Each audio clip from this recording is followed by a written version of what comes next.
Hustle. For all of your industry news and insights revolving around real estate, construction, repair, and remodeling, this is the place for you to be. And I'm Chad. And I'm Cheryl. And we want to wish you a happy Thanksgiving, because hopefully you're watching this on Tuesday before Thanksgiving, Tuesday or Wednesday.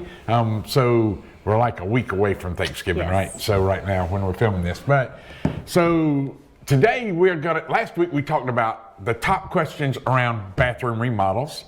Today we're talking about, we're going to do the top questions on kitchen remodels. Kitchen remodels. Not just the questions. And then next week, hopefully, we can touch base on designs and trends. Designs and trends. Yes. So this one doesn't have anything to do. So just so everybody knows, we didn't really go over all of these. No. You compiled these pretty quickly. Very top secret. Top secret. So if I stumble a little bit or seem like I've lost my train of thought, it's probably because I am thinking to try to get the answers to some of these questions. But since they're probably our top questions, I should know the answer. I should.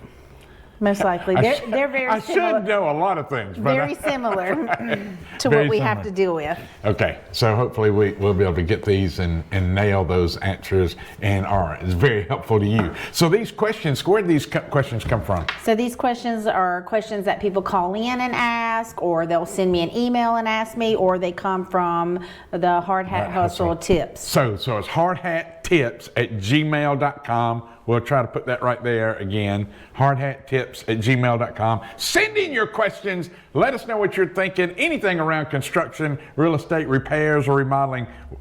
That's what we want. We want to hear. What do you need to know? What do you want to know about? So send those in. If you got some questions, if you want to just call our office and we can probably answer a couple of questions for you. But that number is 864-223-3043, and we'll put that number maybe right there. So anyway, just go ahead and give Cheryl a call and hopefully she can answer it. If not, we'll pass it on or shoot us an email, or you can visit our website at carepairremodel.com. You can send in a lot of questions through our website or check us out on social media. Also, if you haven't already, we would love for you to go ahead and subscribe to Hard Hat Hustle. If you would, go ahead and hit that subscribe button, give us the thumbs up, ring that little bell so you don't miss out on anything we've got coming to you right here from Hard Hat Hustle. So anyway, let's go ahead. I do want to tell you one thing before we get started. Okay. I did start decorating for Christmas this past weekend. I did. I couldn't stand it. I just had to do it. I was like, let's get it done. So we got downstairs is decorated in the basement and out onto the patio. We got our tree up upstairs and the pillows out and that sort of stuff. And our back covered patio is done, but I don't have decorations on the tree yet. Sandy's going to try to take care of that this weekend. It takes me about a week I'll put the tree up, and then it takes me about a week to decide how I'm going to decorate the tree. So. I think that's Sandy's issue, because she's banned me from decorating trees. Like several years ago, her and the kids like, Dad, no more. You're banned from the tree decorating. So I do put it up, make sure that all the lights work and that sort of stuff. But at that moment, my duties end. Yeah, well, the kids have not helped participate in the tree decorating in a long time, because they get mad because they will decorate and then I redecorate. I can see that. Yeah, I can see that. Working with you 10 hours a day, I can understand their frustrations a little bit. I feel their pain. Yep, they'll decorate it, go to bed, wake up, and it looks different. And so somebody who isn't with us today is Bo. Bo was actually supposed to be here today, and I didn't bring him because today is Bo's last day as an only child. So tomorrow, Bo gets a little brother, and we haven't named him yet, but he does get a little brother tomorrow. And so Bo will probably start coming a lot more, or either his little brother will start coming up here. So we'll figure out which one that is. So anyway, excited about his little brother joining our family, and that's maybe Bo will be more of a permanent fixture up here. We'll just wait and see. All right, so let's go ahead and get started. How many questions do we have? Looks like we got about 14 questions today. 14 questions. So we got about 18 minutes, 15, 16, 18 minutes. So yeah. Okay. All right, let's get through these things. Top question is, should I have a budget in mind going into my renovation? Oh, absolutely not. Just whatever. Yeah, just spend it. Spend it. Yeah, no, really, yes. You need a budget, without a doubt. And what I will say when we're talking about a budget is you do need to keep about 10%. So like if you know your max is like, I can't spend any more than $30,000, like I can't find another dime, that's max, you need to back off and make your budget 25. Because you need 10 to 15% in case something comes up. Because a lot of times, especially in an older home, we do find some things that there's no way to know. You know, once you open up a wall cavity or something like that, there's might be something that's unexpected. And then you do make some changes, and so that adds cost to going through the process. So if you start making changes just add up quickly. And but we could talk about budgets forever. But yes, having a budget up front is absolutely the best thing to have. Okay, so then tying into that, people are also wanting to know what steps can they take to make sure they stay within their budget? Oh, that's a great question. That is a really good question. So I would say that's probably a three-parter right there. So to stay in budget, one is if you're getting multiple bids, or even if you get a single bid, is to know and understand what your allowances are. So like you may get one bid that's 20, you may get one bid that's 40. There's a reason there's a difference there. One is probably the allowance. So if somebody's giving you light fixture allowance of $50 and somebody else is giving you a light fixture allowance of $280, then we start so the light fixture you picked out, does it fit the $80 or does it a $200 light fixture? And same thing with sinks and faucets and dishwasher and your appliances. So knowing your allowances and making sure that what you've chosen does fit within that allowance. Second thing is know what you want going in. And so maybe the design process, we'll talk about those things that come up, but do not make as few changes as possible. And a lot of people don't understand how much it costs a builder to make a change. Even if it costs less money, it stops the flow, stops the process, and it's a lot of manpower, hours behind the scene to make these changes. Because sometimes we've already ordered, we've already framed, we've already got something in the works, we have to stop it, rearrange it. Our project manager is taking time to redo that. So it costs money every time, every single change someone makes, it costs money. So in order to make as little changes as possible, know your allowances, know what you want to go in your house. And third thing is just kind of stay on top of everything as best you can. Yep. Okay. So are there lighting packages or fixtures that maybe you would recommend that would work better in a kitchen? So we're talking about lighting. Absolutely. Like LED lighting. I mean, everybody's pretty much using LED lighting right now, but trying to figure out a way not to have any dark spaces in your, like one single light in the kitchen doesn't really work anymore. We love light. And so under counter lighting, putting pendant lighting over your kitchen sink or over a bar area or even over an island, creating as much light as you can, and maybe not utilizing your ceiling overhead light as much, but utilizing,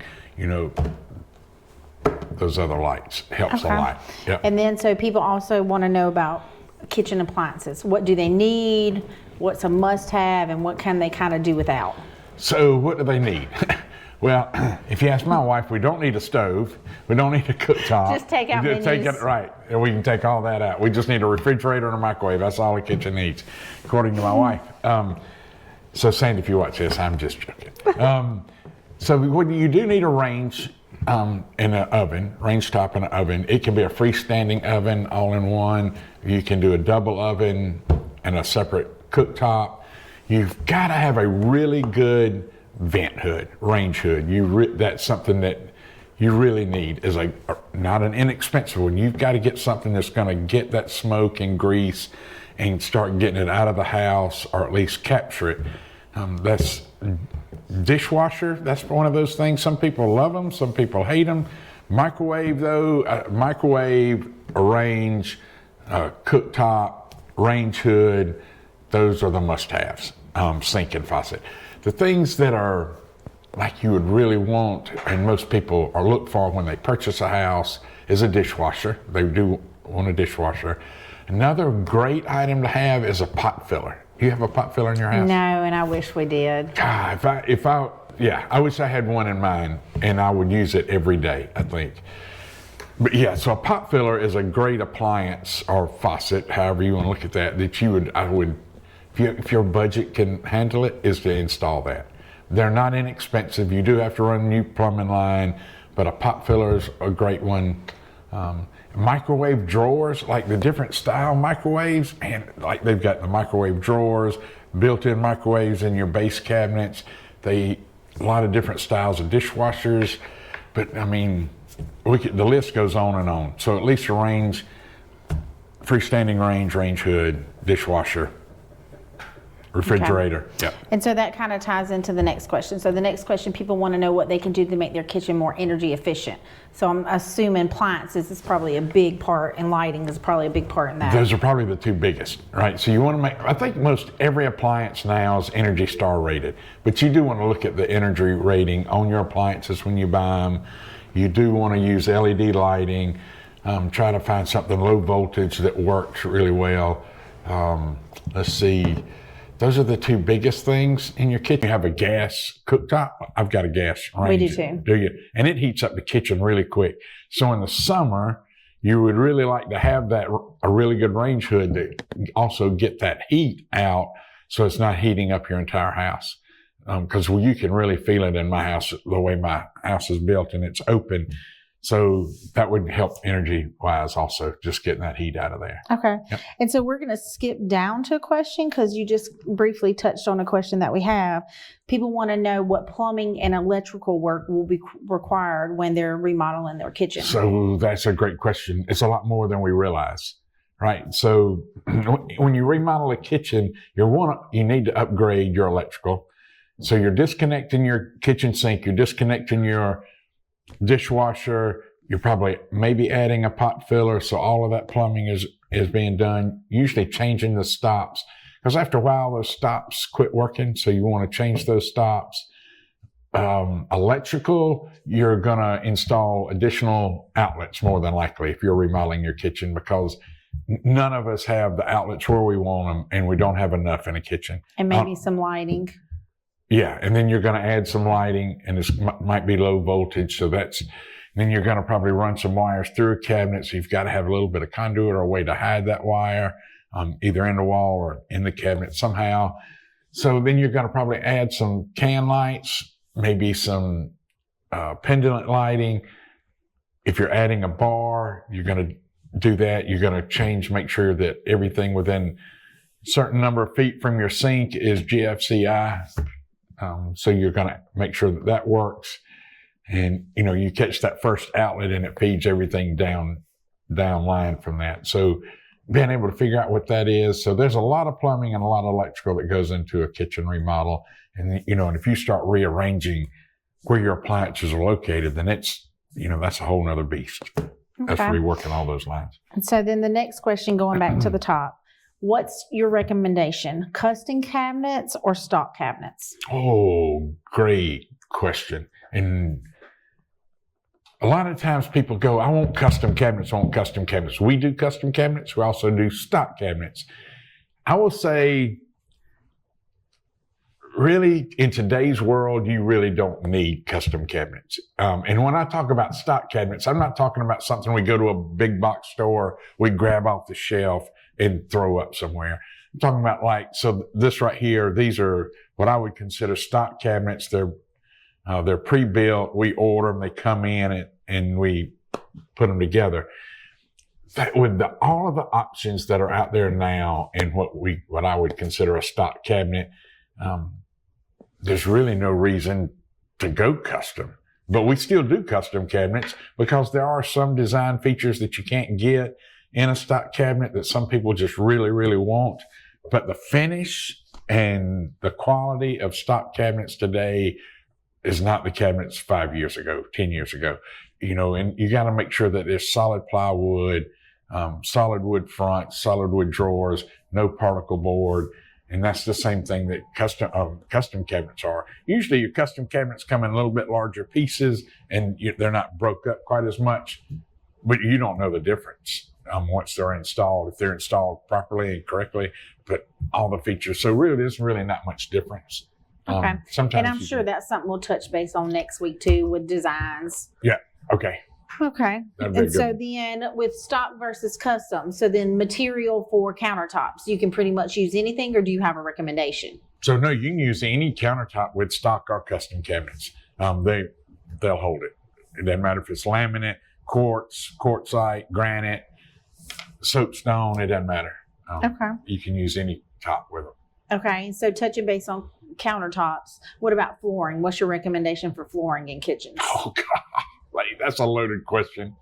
Y'all just built a house. What do you have in your house? We have hardwood. We do too. Why did you choose hardwood? So we choose it because our layout's open, sort of.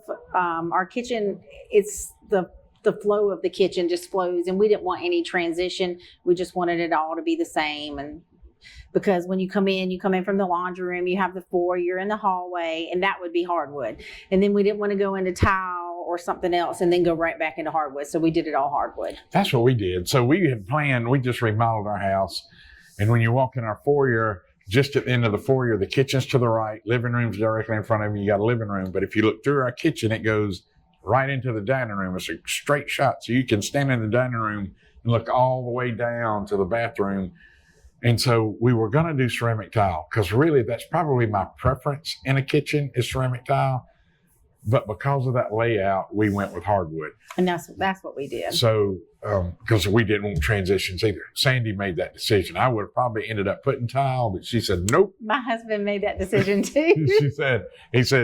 Sandy said, nope, we're doing hardwoods. And I said, okay. And I do love it. It's look wise. But ceramic tile, I probably think is the best for a kitchen. Hardwoods are not bad. You do wear the finish in the kitchen because there's a lot of foot traffic in the kitchen. Cooking, there's a lot of grease. There's a lot of ice dropping on the floor. Drinks are spilled. Silverware dropped, right. Plates dropped. Yeah, all of that sort of stuff. So it does scratch and the finish wears a little faster in the kitchen.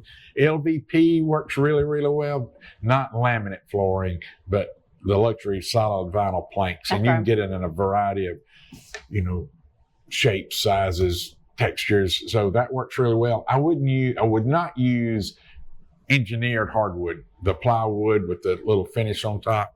I wouldn't use it. I wouldn't use laminate in my kitchen only because it would just, if it gets wet, it has a tendency to delaminate, swell. So I wouldn't use those. But hardwood, ceramic tile, LVP, those work. Even, we still use sheet vinyl, vinyl that comes in rolls in some houses. And so that's a great product to have in your house, in the kitchen area. Okay.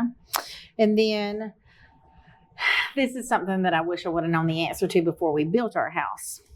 How do I choose the right paint color or the right finish for my kitchen? So in your kitchen, you need to use a high quality paint, without a doubt. And I would choose on the walls probably a satin or eggshell in my kitchen because it's easier to wipe. It doesn't show the marks when you wash them down near as much. Cabinets, I would use a semi-gloss or high gloss. We use a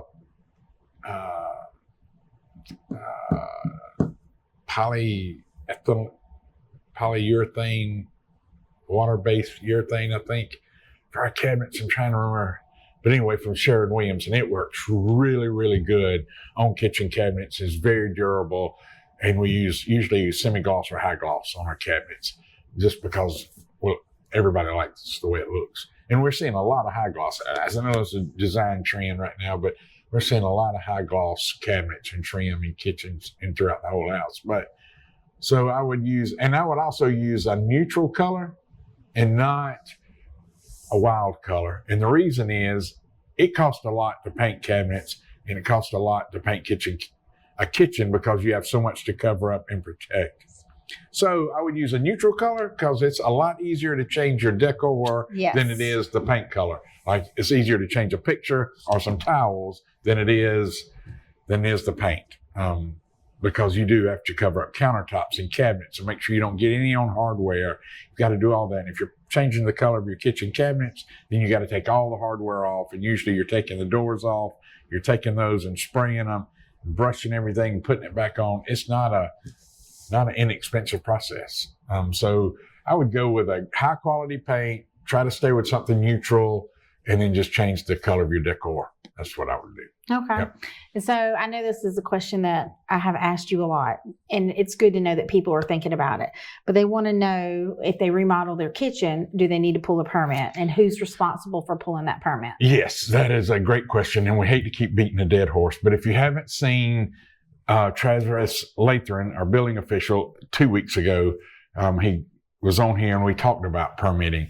So if you're remodeling a kitchen, now, if you're painting a kitchen, changing a countertop, no. But if you're taking cabinets out, putting new cabinets in, doing anything electrical, anything plumbing, yes, you have to have a permit. The builder is responsible for that permit.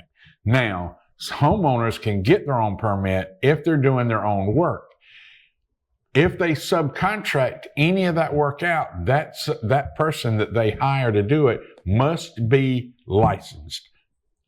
Must be. And that's according to Travis Lathran, our building official. So it's not like you can go get a permit and hire your next door neighbor to come over just because he changed an outlet or two. You can pay him to come over and do it.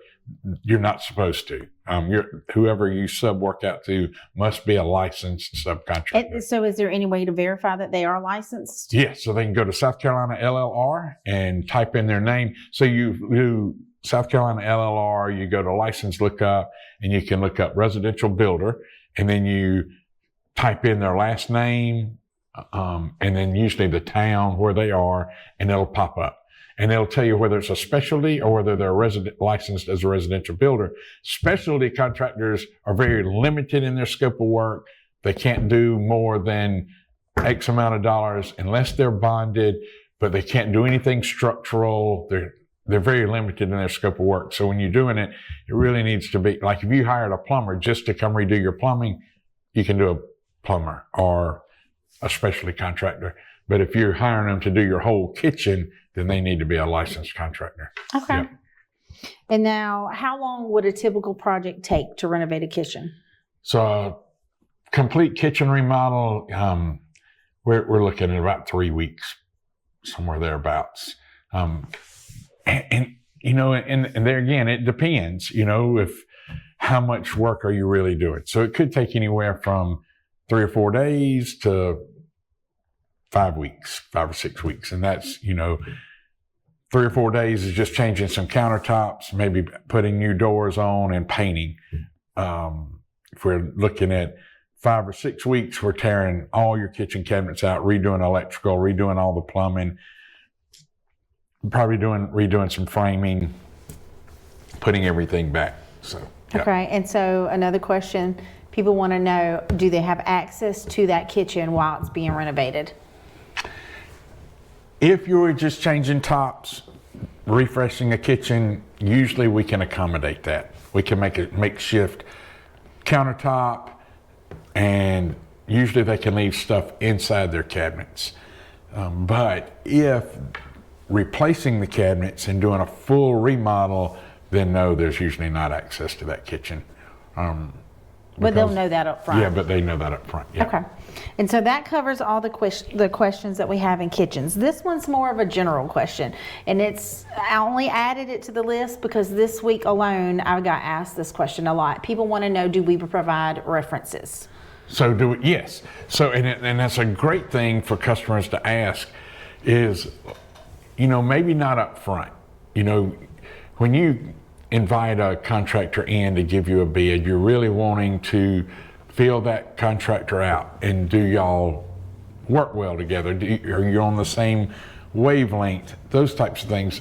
And the builder is usually trying to do the same thing and feel that homeowner out as well. Like, can we work together? Do our personalities kind of mesh? If you come in and there's already headbutting or just very strong opinions and they're in opposite directions, it's probably not a good place to be. But just to kind of interview, get some ideas, talk to them. If their bid is within reason, close to your budget, then that would be a great time to say, hey, do you have some references? And then, then you can give references to like jobs. So, if I was doing a job and I go, call Cheryl Smith. We just did X, Y, and Z for her, and then call so-and-so. And then we usually give out one generic customer that we've done multiple projects for and say, hey, just give them a call. We've done a lot of jobs for them just to see how we handle each job and that sort of thing. So that's, so it's great to ask for references. A builder should have references he's willing to give. But then again, a builder is not going to give anybody's name out that he thinks is going to give them a bad rap either. So, so it kind of works both ways. Have to look on Google for that. That's right. That's exactly right. Yeah. Well, that wraps up all the questions that we have today. Oh, yes, we are time. Boy, that was maybe a minute or two over. So anyway, thanks for putting those lists together. Hopefully I didn't ramble too much. Nope, and I've already started on my list for next week. Started on your, okay, great, perfect. So we're going to talk about designs and trends next week. And we'll probably throw bathrooms and kitchens in together because some of those designs will overlap. Yeah, they do overlap quite a bit. So so great. So Cheryl, thanks for putting these together. Guys, gals, thanks for watching. We appreciate you tuning in and just watching us for the whole 27 minutes or somewhere right around there. So again, thanks again for watching Hard Hat Hustle. Until next time, keep building.